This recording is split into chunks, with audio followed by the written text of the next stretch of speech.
Okay, thank you, Ian. Hello, everyone. I am Bill Gupton. I'm the Senior Minister at Heritage Universalist Unitarian Church in Cincinnati, Ohio. Whereas Ian said, we have been engaged in a wide-ranging end-of-life ministry for a few years now. I believe tonight we're mostly going to focus on green burial, which is a topic that's near and dear to my heart. And let me begin by saying that, giving a little background of how it became near and dear to my heart. Now, I'm going to assume that some of you know a little bit about green burial. Some of you may know more about green burial. Some of you may know very, very little about green burial. So I'm going to assume that we're all over the place in terms of our knowledge, and hopefully in the course of the next hour or so, a lot of information can be shared. About 8 years ago, I guess it was, I was in with my church coming of age pilgrimage trip to Boston. I know a lot of churches do that, and had the kids there, and we went to Sleepy Hollow Cemetery in Concord to the graves of the Unitarian luminaries, one of whom is Henry David Thoreau. And I was there at Henry David Thoreau's grave with my son, who was in the coming of age class, and other of his peers, and sort of had an aha moment. I realized that Thoreau had been buried there 150 or so years ago in a pine box, and he had essentially had a green burial, even though that wasn't called that back then. It was just how things were done. And there's a pine tree right there. And it dawned on me that certain parts of Thoreau's atoms and chemistry might be in that pine tree at that point, at this point. And the idea of becoming a tree and the idea of Henry David Thoreau becoming a tree sort of set me off on a course in my life and a mission to learn about green burial and bring it to as many people as possible. I got a little show and tell item here, maybe put it up against my shirt. This is a pine cone from Henry David Thoreau's grave that I brought back. It now lives on my altar and is part of what I show people when I do green burial presentations. So fast forward a few years, I was on sabbatical and took the time to go around the country, go to different green burial sanctuaries, meet up with people who have been leaders in the green burial movement since it began here in America in 1998, and with one particular green burial sanctuary in South Carolina. Now there's over 150. So I took my sabbatical to study green burial. I came back, I brought it to the congregation. And the congregation has, our UU church has started a green burial project, and we are currently looking for land to open up our region's first green burial sanctuary. So the congregation owns and operates an entity called Heritage Acres Memorial Sanctuary, which has a separate board and separate finances and so on. But that is one of our aspects of our end-of-life ministry, is that we're in the process of starting a green burial sanctuary. So that's a little bit about my background and how I got to this point and how our congregation got to this point. You should know that this is my first webinar. So, and I'm technologically, as you might expect from a green burial guy, I'm sort of technologically illiterate. So we'll see how this goes. I do have a slideshow I'd like to show you, PowerPoint first, and then maybe we can move on from there. Is that okay with Ian and other folks if I move to the slideshow? Go for it. Okay, so I'm going to try to do this. So a question. Okay. I heard somebody say question. Go Yes. ahead with the question. Yes, I did. So can you define a green burial before we go into the Sure, sure. definition? At Right. least you see it. Green burial, there are three main aspects to green burial. That person or their ash, the body or the ashes of the person is the person has not been embalmed. There is not a metal casket, and there is not a concrete vault. And as we go through this PowerPoint, that'll be reinforced. But as I like to put it, nothing that is buried, well, everything that's buried is biodegradable. I mean, that's the basic premise of green burial. Everything that's buried is biodegradable. So do you define cremation as a green process? Cremation is not a green process, no. In fact, it is even a magazine called Funeral Trend, which is one of the funeral industry magazines, even indicated that it's only 10% greener than a conventional burial. So there are environmental concerns about cremation. Yes. So let me move through to this now. So the case for green burial. Each of us is going to die. That's something that's often hard for us to get our minds around, but it's a fact. Each one of us is going to die. And you have options about burial. You could be buried in a place like this, which is pretty common nowadays, or you could be buried here. That's a picture of a green burial sanctuary in North Carolina. Your final resting place could harm the environment. And we can go into what's harmful right there. There's underneath that is a whole lot of concrete, a whole lot of toxic chemicals, a whole lot of metal, and on top of the ground there are the monuments. There's the pesticides and herbicides on the ground. There's the constant mowing and the constant watering. But there's a way to restore and preserve the environment through your burial, and that is through green burial. Is this PowerPoint working? Somebody just say yes. You can see what I'm showing? Yep. Okay. Great. So each year in America, this is what we put into the earth because of our system of burying that we have adopted. 64,000 tons of steel, 1.6 million tons of concrete, 4.3 million gallons of toxic embalming fluids. We bury that each year in this country. Green burial does away with three things: concrete burial vaults, metal caskets, and embalming.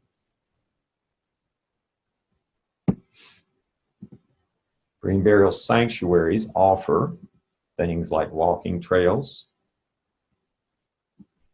family-centered memorial services. You'll see that these look like nature preserves because that's what they are. Scattering of cremated remains and natural burials.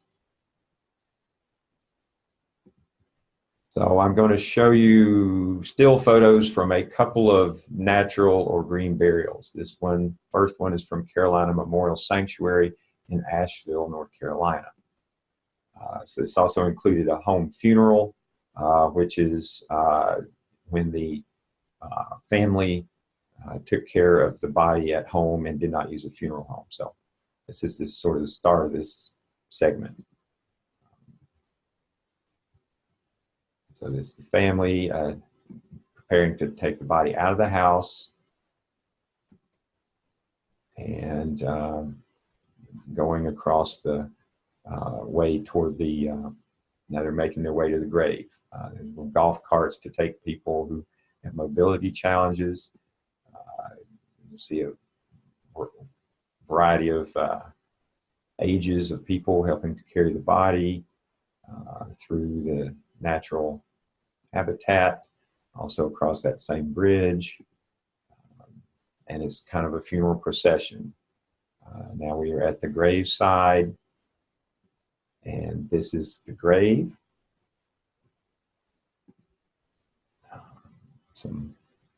Lots of decorative stuff. Here's they're preparing to put the body into the grave. You can see this is a lot different than probably funerals that you've been to.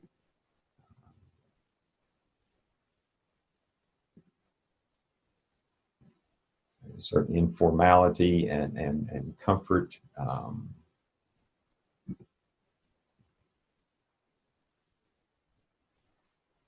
People free to express their emotions. Final goodbyes to the person, and now they're putting them in the grave. And closing up the grave, which family members and friends get to do with shovels and dirt. Thousands of years this has been going on, but we're sort of, the green burial movement is reclaiming this type of tradition. That's one of our mottos actually at Heritage Acres: reclaiming a tradition as nature intended. And this is what the grave looked like after it was filled in. Their green burial graves are mounded and settle over time, and can become this beautiful after time as well. Now here's one other one. This is at Ramsey Creek Preserve in South Carolina. This is the first green burial sanctuary in America. So this is the traditional pine box type funeral with people with there's funeral directors and the funeral homes involved here, local funeral home, and the family at the graveside. Kind of a different feel than the other one, but some similarities as you can see here.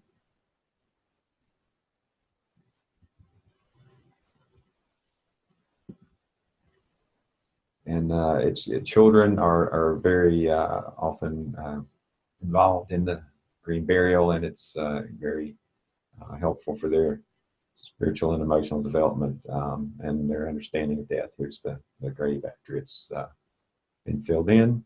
And now I guess we just go into this is a couple of slides this is my presentation that I make around town here in Cincinnati. So this is our logo. And screenshot of our website. And there's our Green Burial Sanctuary web address that I can share that again with you later, but heritageacresmemorial.org. Now, let's see how, go back to, okay, big screen. So a little bit about Heritage Acres, because I know that you guys are Unitarian Universalists and mostly folks who are affiliated with congregations. So we have, it's roughly 2 years ago, I guess 2 years ago next month, the board of our church voted to establish Heritage Acres Memorial Sanctuary, which is a separate limited liability company, but the church owns it, but it's a nonprofit LLC, and we've spent the past 2 years engaged in fundraising to obtain land, getting all the necessary legal stuff together with the paperwork with the state of Ohio, creating our rules and regulations, our founding documents, opening bank accounts, filing tax returns as a nonprofit. 28 people joined up in the year 2017. We have 28 members of our Founders Circle.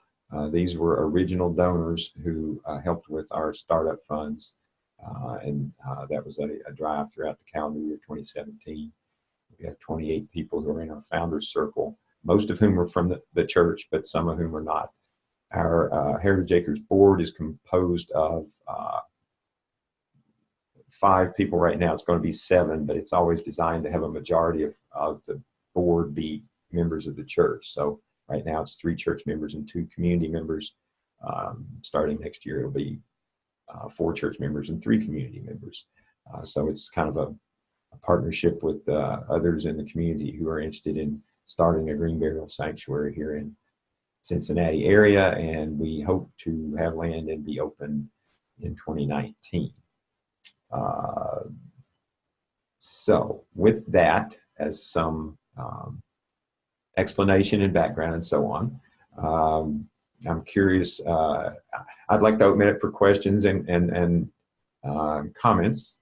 I will ask Ian, I think, was there a way where people could send emailed or otherwise electronic questions?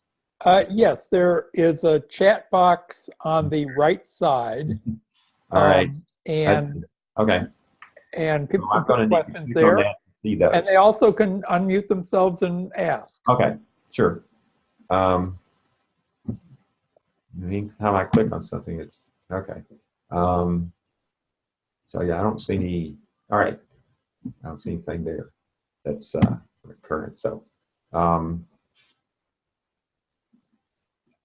you may have questions about the congregational movement and involvement in starting a green burial sanctuary, or you may just have questions about green burial or other alternative end of life activity. We also do. We also are committed to taking care of those members of our church community who wish to have a so-called home funeral, or in other words, to be taken care of their body at home rather than at a funeral home between death and the burial or cremation. So we're also involved in that, and in fact are about to have our first experience with that later, probably this fall or winter. So I do have a couple of questions. Sure. I'm Richard Pardo from First Unitarian of Chicago. Mm-hmm. We have had a crypt below our sanctuary for 90 some odd years, now approaching nearly 100 years. And I do probably agree with your comment. The energy required to consume and turn into ashes a person, which then goes into whether it's a crypt such as ours, or we actually have a cabin in Wisconsin that my wife's mother's ashes are buried at. If I would be interested in your characterizations, though, of the difference of a green burial compared to either the option of a cremation and a interment in a crypt or wherever, or I think, as your PowerPoint did certainly contrast, if I understood it right, the dominant effect of green burial differences is what has become a serious attempt to somehow or another preserve the body for X number of years. No one ever knows how long, in fact, concrete and steel last, compared to a pine box, which will naturally allow transition back into nature of all of our body components. So I'd be just sort of interested in how you see the differences are. Otherwise, to me, most of what you describe could easily be done in a standard quote unquote burial, except for the fact that finally, in the end, one is interred in a biodegradable system versus an attempt at stopping that biodegradable system. Okay, the problem that has developed over the last few decades, maybe last 2 or 3 generations, is that the vast majority of cemeteries in this country require certain things that are environmentally problematic. Cemeteries require concrete vaults. cemetery, that's not a law by the state, that's a cemetery requirement.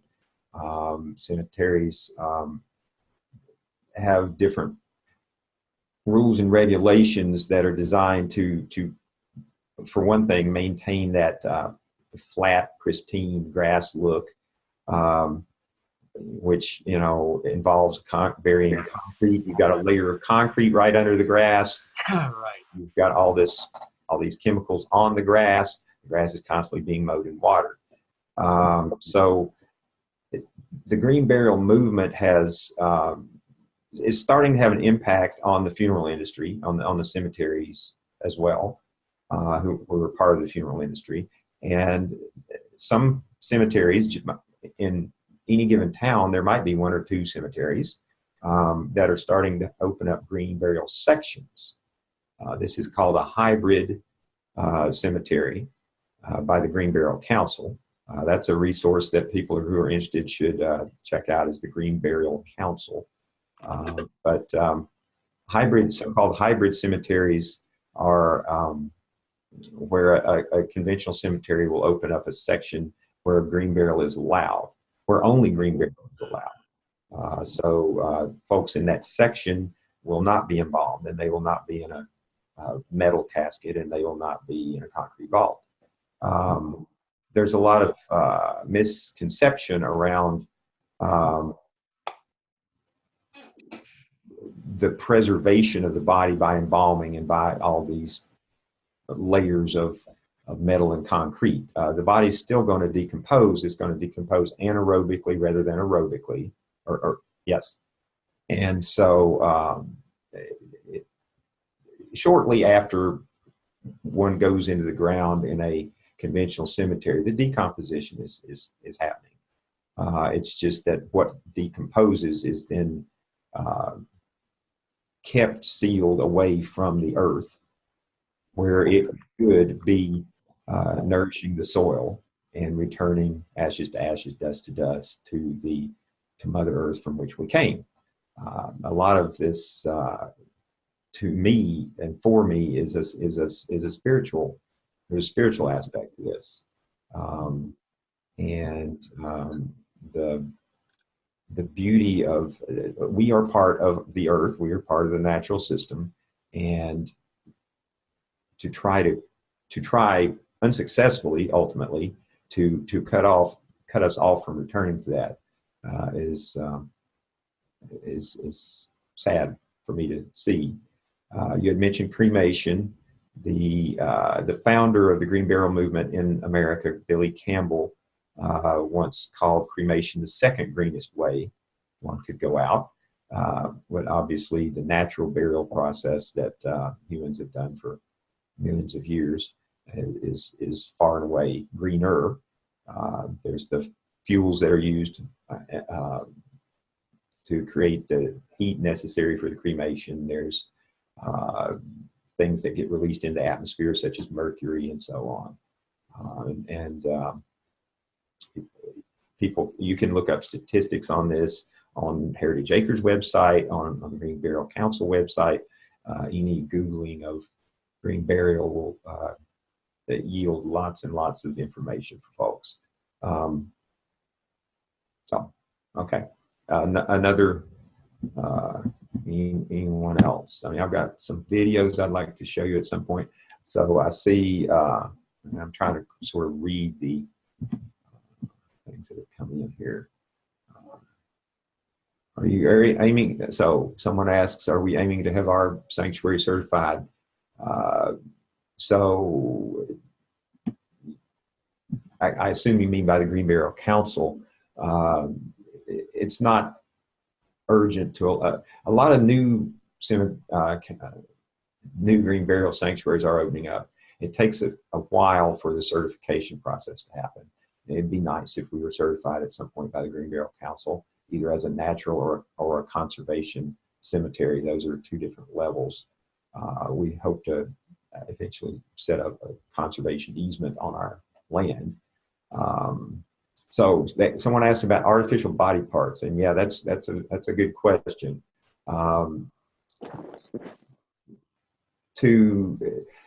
most operators of green burial sanctuaries are not hard and fast, 100% fundamentalist. Nothing at all can go down into the ground that is not biodegradable, although I did say that. I mean, there's shades of green, but I think in most cases, artificial body parts are not going to be something that would keep someone from being able to be buried green. And there's a certain amount of don't ask, don't tell on that kind of thing as well. Okay, we got the frozen ground question from Minnesota. Yes. For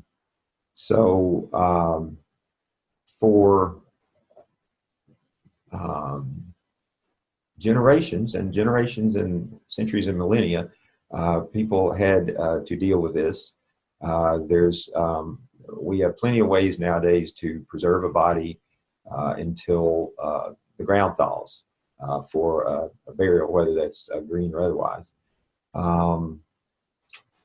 And there's actually somebody, if this person wants this, Deborah Ferguson would like to, I can send you information. There's a beautiful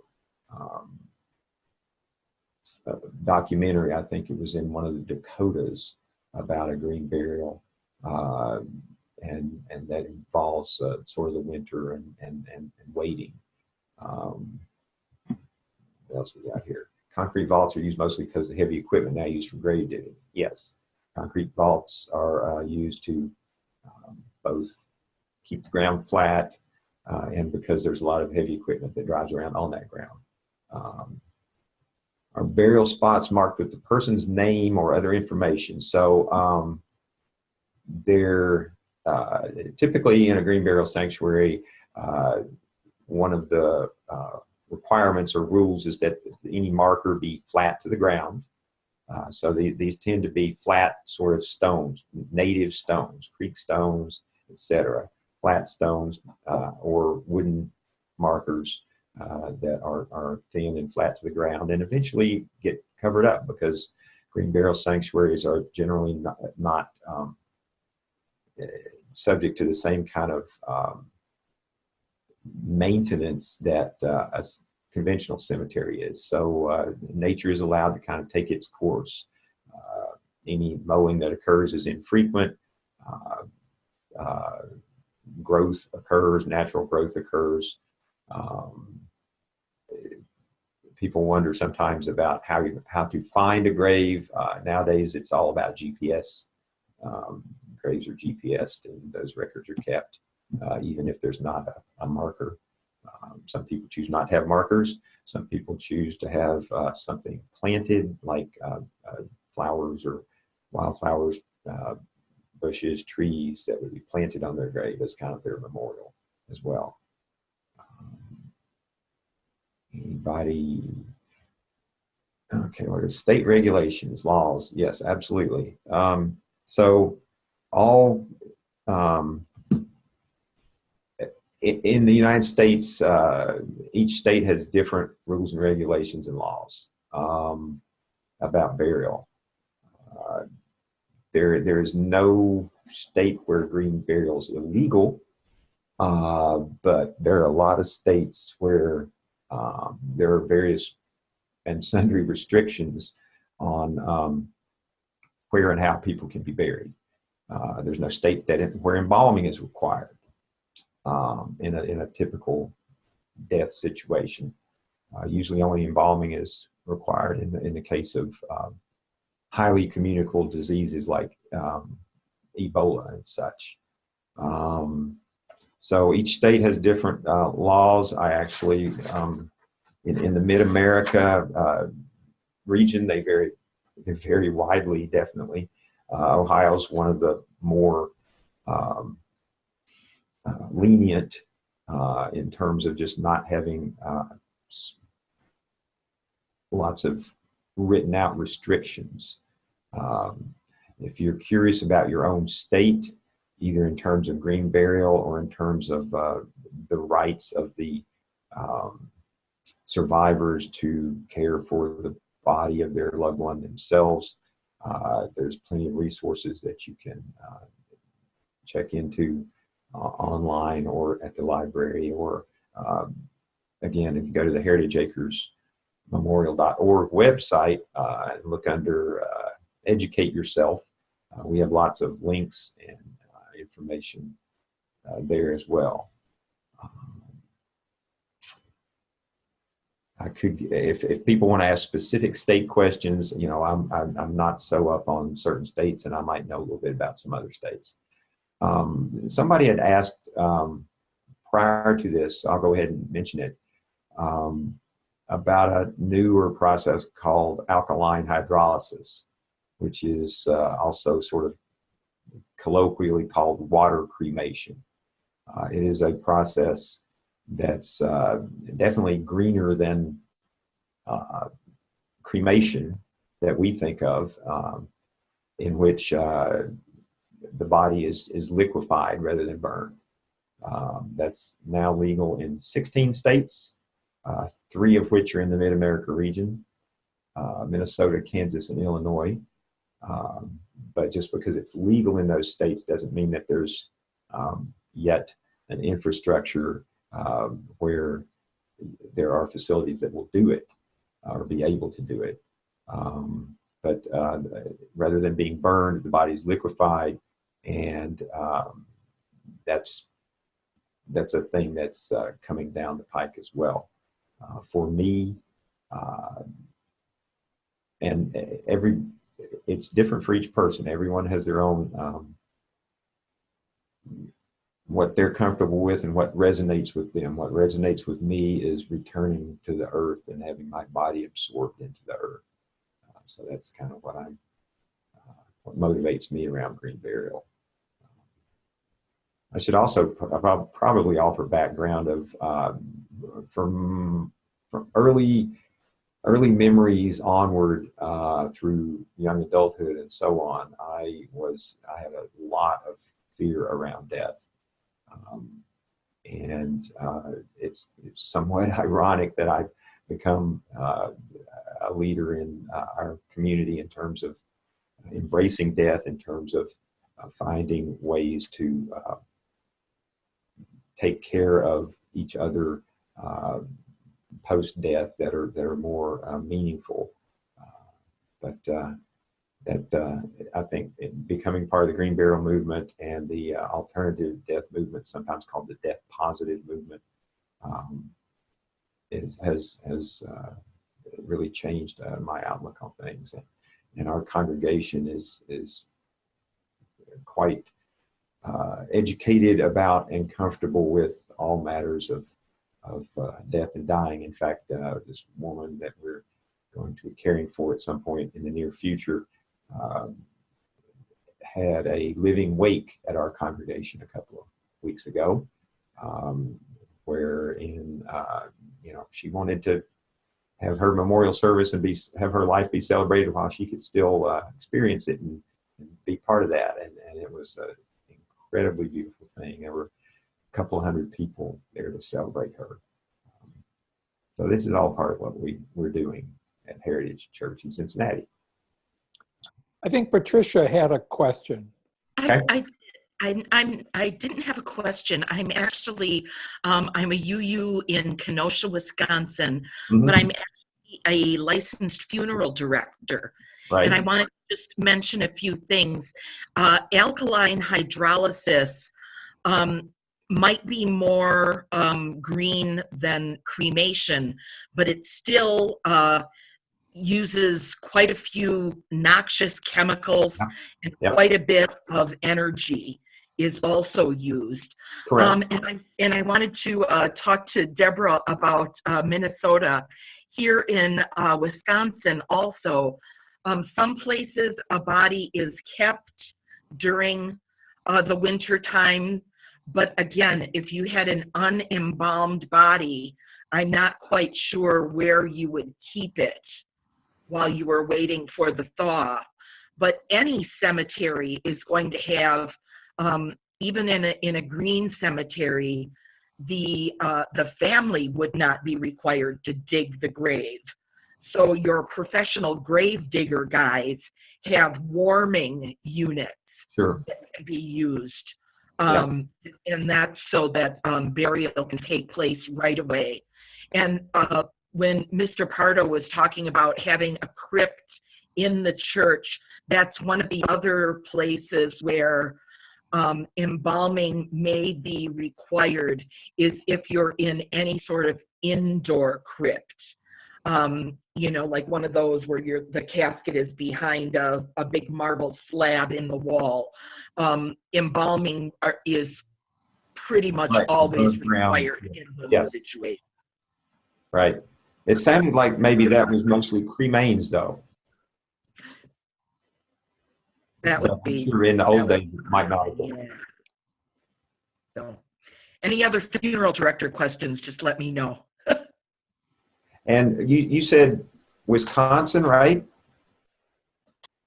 Correct, yes. So there, I mean, I did a little research about some of the Mid-America states. So in Wisconsin, there's a couple of green burial sanctuaries near Milwaukee and one outside of Madison. Right, yes. There's a Jewish cemetery that's certified by the Green Burial Council. That's actually one thing I should say is if you go to the Green Burial Council website and search by state, you will see whether or not certain cemeteries are certified. And so many are starting up now, and some are not choosing to seek certification by the Green Burial Council. So, for example, what was it? I guess Illinois, Kansas, as an example, does not show any Green Burial Council certified green burial cemeteries. However, there is at least one that I personally know of in Ottawa County, Kansas, called Heartland Prairie Cemetery. So it's if you're looking for a location, it's better to just Google green burial at your location rather than go to the Green Burial Council, because you'll find things that aren't listed on the Green Burial Council website. Wisconsin has a very active cemetery association that is not very much in favor of this whole green burial thing. Yeah. There is one very large cemetery in Milwaukee that does both, like you said, a hybrid cemetery. Right. But for the most part, when you said that, you know, your church was putting one together, I thought, oh, that would never fly in Wisconsin. The Cemetery Association would shut that down right away. So Well, you guys are lucky that you've been able to figure that out. There's a difference between getting some pushback and getting stopped. Yeah. People who are putting together green burial sanctuaries tend to be somewhat determined and aware that they're going to have to slog through a lot of resistance, bureaucratically and otherwise, just in terms of people not knowing things as well. I mean, there's some FAQs on our website and so on. There's a lot of myths that people, as I'm sure you as a funeral director know, there's a lot of myths that people have about what isn't legal or what does and doesn't happen.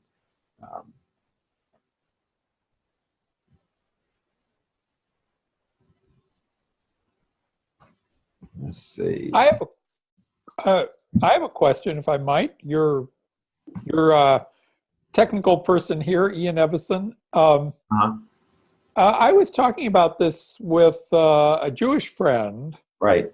And he said, well, of course, there are traditional Jewish, Exactly. there have to be, he said he knew that there were places for traditional Jewish burials in every state. Absolutely. And their rule is just a pine box, not Right. for a certain kind of, I'm not Right. knowledgeable to generalize about all Jewish tradition, but he was saying that some Jewish traditions Orthodox. required Absolutely. that. Yeah. And is that true or? Oh, absolutely. So when I was doing some of my research here locally and going around to different funeral homes and talking to people in the community, of course, I went to the Jewish funeral home here in Cincinnati, and I was meeting with the guy, and we were talking, and I told him what I was up to, and he sort of laughed and he said, green burial, we've been doing that for about 4,000 years. So it's true, and that's kind of my anecdote about that, Jewish faith, Muslim faith, there are plenty of religious traditions where Amish, where green burial is kind of the norm, or even the religious requirement. So there are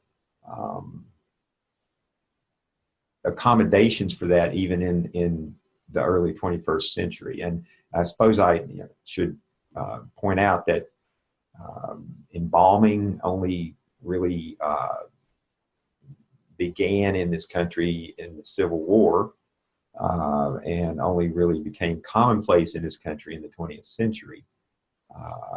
And the use of concrete grave liners and so on, again, is only 100 or less years old. So what we think of as the way things are done is both fairly recent in this country and also fairly limited to this country. Well, the way we handle burials in this country is outside the norm of the human population on this planet.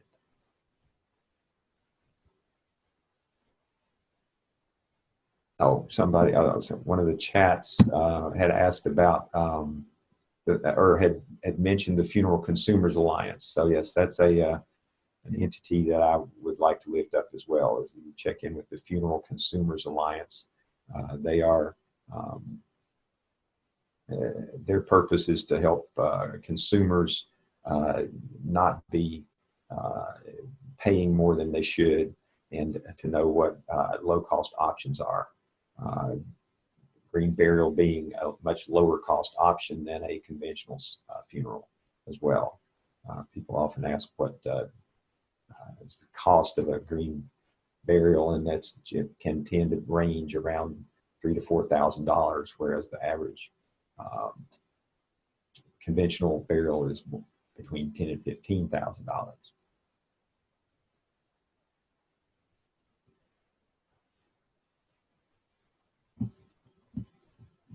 Would you like to see a, if I can figure out how to do it,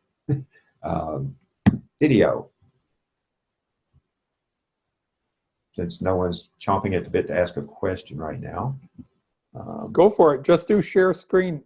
Put it up on your screen and do share. Figure out which. Okay, so first thing I'm going to show is the local TV station here in Cincinnati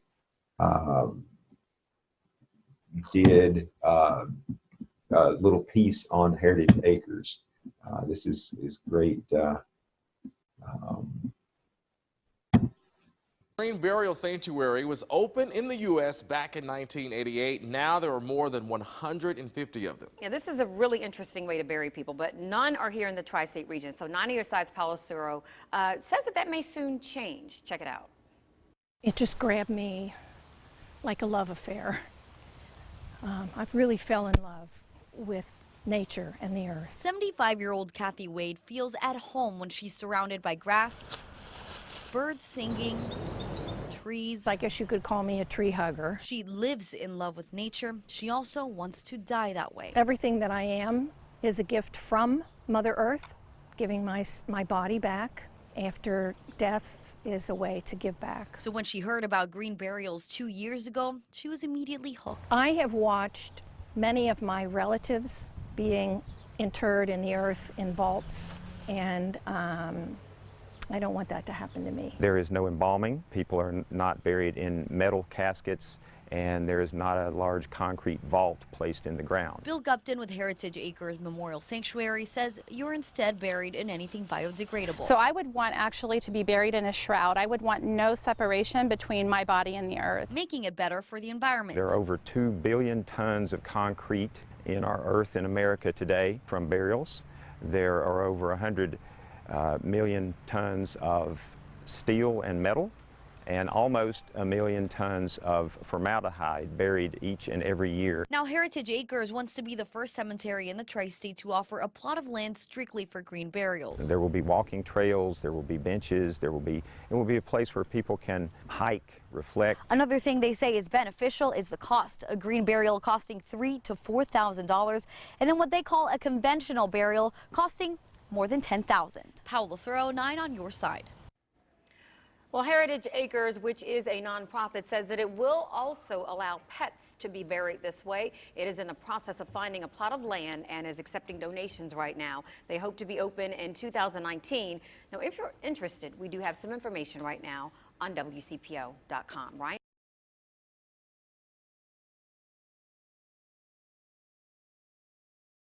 My name is Sherry Wolf, and I'm the founder of Natural Grace Funerals, and we are a funeral home here covering the Los Angeles area, offering exclusively environmentally friendly death care options for families.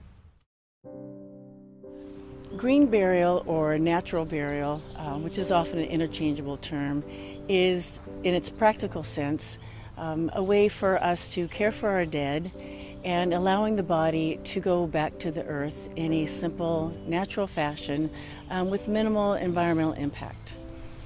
The biggest difference between what we do at Natural Grace and conventional funeral services is that we do not embalm the bodies. So the bodies are kept preserved through refrigeration, and the family still has the option for a private or a public viewing. And this can be incorporated into any kind of funeral service that a family would like to have. So we work with families that have very traditional religious services to very just simple get-togethers, celebrations of life, etc. The three components of a green burial would be an unembalmed body, wrapped either in a shroud or a biodegradable container, and then put directly into the earth. There are basically 3 different types of burial grounds, coined by the Green Burial Council as being a hybrid, natural, and a conservation. And hybrids are when you have a conventional cemetery, for example, that will set aside an area where they will allow for vaultless burial. They will allow for the decedent to be buried either in a shroud or a very simple biodegradable container. And then, of course, the body is not embalmed. With a natural burial ground, you have a complete natural setting. And for example, as you would look across a natural burial ground, you would not see the large headstones. If there's a marker on top of the grave, then it would be a natural stone from that area. And then the next level of burial ground is conservation. And with those burial grounds, the funds that are put into the burial of that family member go on to actually purchase and preserve more land. Many of the natural burial grounds also allow for family participation, and that may be even as simple as helping to fill back in the grave.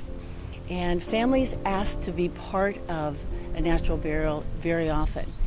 Some of them will even mention that it has been a life-changing event. So to be a part of a natural burial, whether it's a home funeral aspect and to be close to someone that has not been embalmed, or to be out in a natural setting and be participating in a burial, leaves them with a different experience. And as we all know, we're all uncomfortable with death. But somehow, with both of those aspects, people are able to embrace what they are experiencing and actually feel part of it and feel that they come away with some healing and with some solace.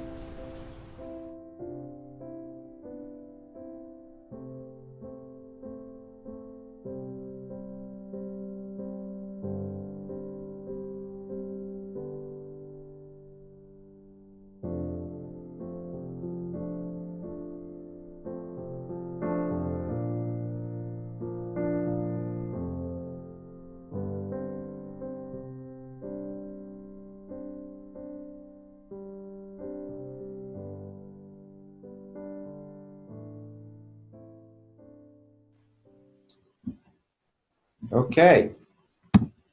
Anybody want to ask anything or comment on what they just saw?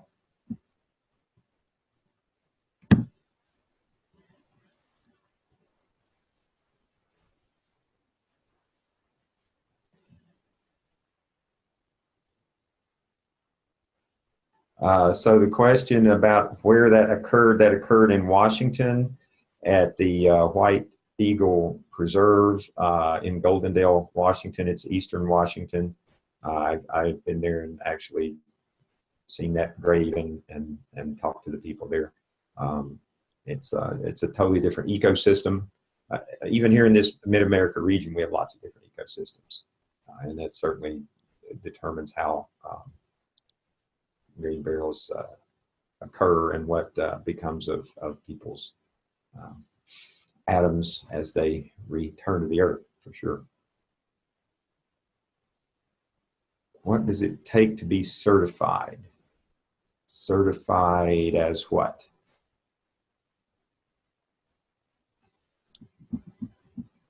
Pick a green burial place. For a green burial sanctuary to be certified, well, the Green Burial Council was formed, and they do certify burial sites, burial grounds that seek to be certified. So you would apply to the Green Burial Council. You would fill out a bunch of information. You would have to attest that you do certain things and that you don't do certain things. You know, if the system's working right, they check up on you every now and then. There are 3 levels of certification, which is the hybrid that I spoke about, natural level, which is just doing the things that we have talked about tonight, and the conservation level is all of that plus having a conservation easement and conservation kind of restrictions on that land, and maintaining even more non-invasive, is letting the land completely go natural. But yeah, you seek certification from the Green Burial Council, which as I said, I don't think as many people are finding or as many groups are finding as urgent to do anymore as they used to. It's not an oversight body that kind of can regulate what you do. It's just sort of a certification process.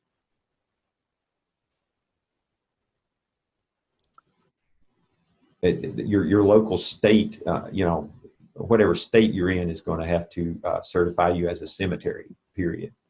You're going to have to, in order to be able to bury persons who aren't in your family, you're going to have to go through the cemetery process of your local state that you're in. In our last minute here, Bill, I really want to thank you and your congregation for your ministry. I